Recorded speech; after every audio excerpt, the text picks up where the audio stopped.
اعوذ باللہ من الشیطان الرجیم، بسم اللہ الرحمن الرحیم۔ خواب میں نہانا اور دوسرا تعبیر جو ہے غلام بننا خواب میں۔ اس ویڈیو میں انشاءاللہ آپ لوگوں کو میں دو تعبیریں بتانے جا رہا ہوں۔ ایک جو ہے نہانا، سب سے پہلے جاتے نہانے کے بارے میں۔ حضرت ابن سیرین رحمۃ اللہ علیہ نے فرمایا ہے، اگر کوئی خواب میں دیکھے کہ اس نے دریا میں غسل کیا، دلیل ہے کہ اس کا غم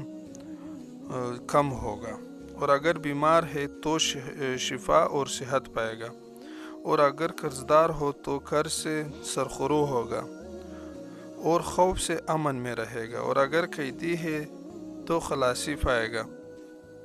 اور اگر دیکھے کہ پانی سے تھوڑا غسل کیا ہے اور ہاتھ منہ دھویا ہے، دلیل ہے کہ خیر و منفعت پائے گا، اور اگر دیکھے کہ ہاتھ کو پانی اور سجی سے دھویا ہے،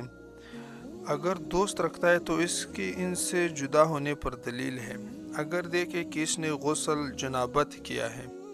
دلیل ہے کہ اس کا کام ختم ہوگا۔ اور حضرت جابر مغربی رحمۃ اللہ علیہ نے فرمایا ہے کہ خواب میں جنابت سے غسل کرنا دلیل ہے کہ جھوٹ سے پاک ہوگا، اور جو زیادتی اور نقصان جنابت کے غسل سے ظاہر ہوگا، جھوٹے دین پر دلیل ہے۔ دوسرا جو ہے خواب میں غلام بننا، کسی کا غلامی کرنا، اپنے آپ کو دیکھے کہ میں کسی کا غلام ہو گیا ہوں۔ حضرت ابن سیرین رحمۃ اللہ علیہ نے فرمایا ہے، اگر خواب میں دیکھے کہ غلام ہو گیا ہے، دلیل ہے کہ سخت کام میں گرفتار ہوگا اور اس میں رنجور ہوگا، اور اگر دیکھے کہ اس نے غلام لیا ہے یا خریدا ہے، دلیل ہے اس کے کام میں بہتری ہوگی۔ حضرت ابراہیم کرمانی رحمۃ اللہ علیہ نے فرمایا ہے کہ خواب میں غلام سے شادی کرنا فرمان حق تعالی ہے، اور ہم نے اس کو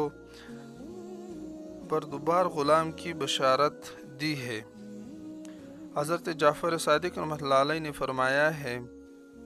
اگر دیکھے کہ اس نے غلام یا کنیز فروخت کیے ہیں تو بہتری پر دلیل ہے، اور اگر دیکھے کہ اس نے خریدی ہے تو بد ہے،